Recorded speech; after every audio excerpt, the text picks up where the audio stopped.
Welcome to Gnanaprasanna astro channel. ఇవాళ వీడియోలో 2024 మే మాసంలో జరిగే గురు భగవానుని స్థాన మార్పు ఫలితాలు అనే వరుసలో సింహరాశికి గురు భగవానుని స్థాన మార్పు వల్ల ఎలాంటి ఫలితాలు ఉంటాయో తెలుసుకుందాము. గోచార ఫలితాలు ఒక వ్యక్తి జాతకంలో 10 నుండి 20% మాత్రమే ప్రభావాన్ని చూపుతాయి. జరిగే దశాభుక్తులను అనుసరించి శుభ అశుభ ఫలితాలు తీర్మానించబడతాయి. తర్వాత గోచార ఫలితాలు జన్మరాశికి మాత్రమే కానీ లగ్నానికి కాదు. మఖ, పుబ్బ, ఉత్తర నక్షత్రాలలో జన్మించిన వారు సింహరాశిలో ఉంటారు. సింహరాశి కాలచక్రానికి 5వ రాశి, రవి యొక్క స్వంత రాశి, మూల త్రికోణ రాశి. గురు, కుజ, చంద్ర, బుధులకు మిత్రరాశి, శని, రాహు, కేతువులకు శత్రు రాశి. ఇక ఈ రాశికి 9వ స్థానం అనే భాగ్యస్థానంలో ఉన్న గురు భగవానుడు మే 2వ తారీఖున 10వ స్థానానికి స్థాన మార్పు చెందబోతున్నారు. సహజంగానే 10వ స్థానంలో ఉన్న గురువు మంచి ఫలితాలను ఇయ్యరు అని అన్నా కూడా సింహరాశికి గురువు అతి మిత్రగ్రహం. మరొక విశేషమేమిటి అంటే 10వ స్థానం అనే స్థిర రాశిలో గురువు ఉండడం వల్ల ఇది వరకు స్టడీగా లేని ఉద్యోగ వ్యాపారాల్లో స్థిరత్వం ఏర్పడుతుంది. కొత్త ఉద్యోగానికి మారే అవకాశాలు ఏర్పడతాయి. వృత్తిలో మార్పులు, ఉద్యోగ మార్పులు, పదోన్నతి మొదలైనవి ఏర్పడతాయి.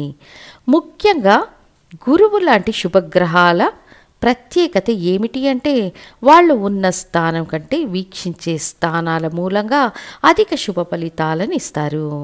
ఆ విధంగా చూసినప్పుడు గురు భగవానుడు మీ రాశికి 2వ స్థానమనే ధనస్థానాన్ని, 4వ స్థానమనే సుఖస్థానాన్ని, 6వ స్థానమనే రుణ రోగ శత్రుస్థానాన్ని వీక్షిస్తారు.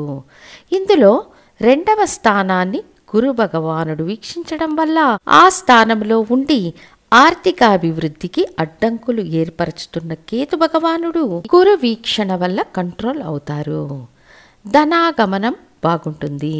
అడ్డంకులు, జాప్యాలు తొలగిపోతాయి. ఇచ్చిన మాట నిలబెట్టుకునే అవకాశాలు ఏర్పడతాయి. దానివల్ల కుటుంబంలో మీ విలువ పెరుగుతుంది. చాలా కాలంగా రావలసిన బకాయిలన్నీ మీ చేతికి వస్తాయి. ప్రభుత్వ ఉద్యోగంలో ఉన్న వారికి పదోన్నతి, ఉద్యోగం వల్ల అన్ని ప్రయోజనాలను పొందుతారు. కుటుంబంలో శుభకార్యాలను చేస్తూ ఆనందించే అవకాశాలు ఉంటాయి. తర్వాత 4వ స్థానమైన సుఖస్థానాన్ని గురువు వీక్షిస్తారు.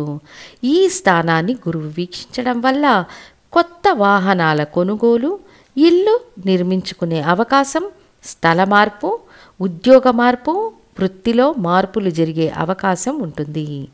కొత్త రంగాల్లో పెట్టుబడులు పెట్టేందుకు అవకాశాలు ఉన్నాయి. ఇంటికి సంబంధించిన రినోవేషన్ లాంటి పనులు, పెయింటింగ్ లాంటి ఎక్స్ట్రా పనులు చేసే అవకాశం ఉంటుంది.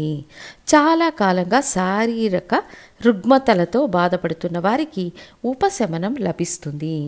పెట్టుబడులపై మంచి రాబడులు, లాభాలు, అభివృద్ధినిచ్చే అవకాశాలు ఏర్పడతాయి. 4వ స్థానం ఆధారంగా అభివృద్ధిని, విజయాన్ని పొందుతారు. పదవి, పట్టం, ప్రభుత్వ ఉద్యోగంలో పదోన్నతి కోసం ఎదురుచూస్తున్న వారికి దొరికే అవకాశం, రాజకీయ లబ్ధి ఉంటుంది.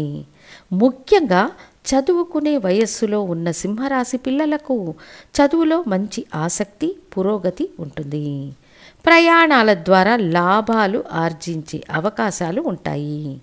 సుఖస్థానాన్ని జీవన స్థానంలో ఉన్న గురువు వీక్షించడం వల్ల వర్క్ ప్లేస్లో ఏర్పడిన మనస్తాపాలు తొలగి శాశ్వత మంచి ఫలితాలు ఉంటాయి. తర్వాత 6వ స్థానమనే రుణ రోగ శత్రుస్థానాన్ని గురు భగవానుడు వీక్షించడం వల్ల వ్యాధులు నయమయ్యే అవకాశాలు, కోర్టు కేసులు క్లియర్ అయ్యే అవకాశాలు, రుణాలు మారే అవకాశాలు, పాత అప్పులు తీర్చి కొత్త అప్పులు తక్కువ వడ్డీకి తీసుకోవాలనే ఆలోచనలు ఏర్పడతాయి. కోర్టు కేసులు, మీకు వ్యతిరేకంగా జరుగుతున్న విషయాలు ఇప్పుడు మీకు అనుకూలంగా మారే అవకాశం ఉంటుంది. దీర్ఘకాలంగా ఉన్న వ్యాధులకు సరైన ఔషధం అందుతుంది. అనవసర ఆందోళనలు తొలగిపోతాయి. ఆర్థికంగా బలాన్ని పొందడం, ప్రమోషన్ ద్వారా లాభాన్ని పొందడం వంటి విషయాలు గురు భగవానుడు తన 9వ దృష్టితో మీ 6వ స్థానాన్ని వీక్షించడం ద్వారా ఏర్పడతాయి. ముఖ్యంగా 2వ స్థానంలో ఉన్న కేతు వల్ల ఏర్పడిన అడ్డంకులు, 7వ స్థానంలో ఉన్న శని వల్ల ఏర్పడిన ప్రభావం ఈ గురు సంచారం ద్వారా మీకు కొంత అనుకూలంగా మారే అవకాశం ఉంటుంది. ముఖ్యంగా గోచార ఫలితాలు 10 నుండి 20% మాత్రమే ప్రభావాన్ని చూపుతాయి. మీ జనన జాతకంలోని లగ్నం, దశాభుక్తి మరియు గ్రహ వ్యవస్థలు మొదలైన వాటి ఆధారంగానే జీవితంలో అనేక సంఘటనల ఫలితాలు ఎక్కువ భాగం జరుగుతాయి. ఇష్టదైవ ఆరాధన, కులదైవ ఆరాధనతో పాటు సూర్య భగవానుడిని, శివుడిని పూజించడం సింహరాశికి ఎల్లప్పుడూ మంచి ఫలితాలను ఇస్తుందని ఎదురు చూడవచ్చని తెలియజేస్తూ మళ్ళీ ఇంకొక వీడియోతో మళ్ళీ మీ ముందుంటాను. ధన్యవాదాలు.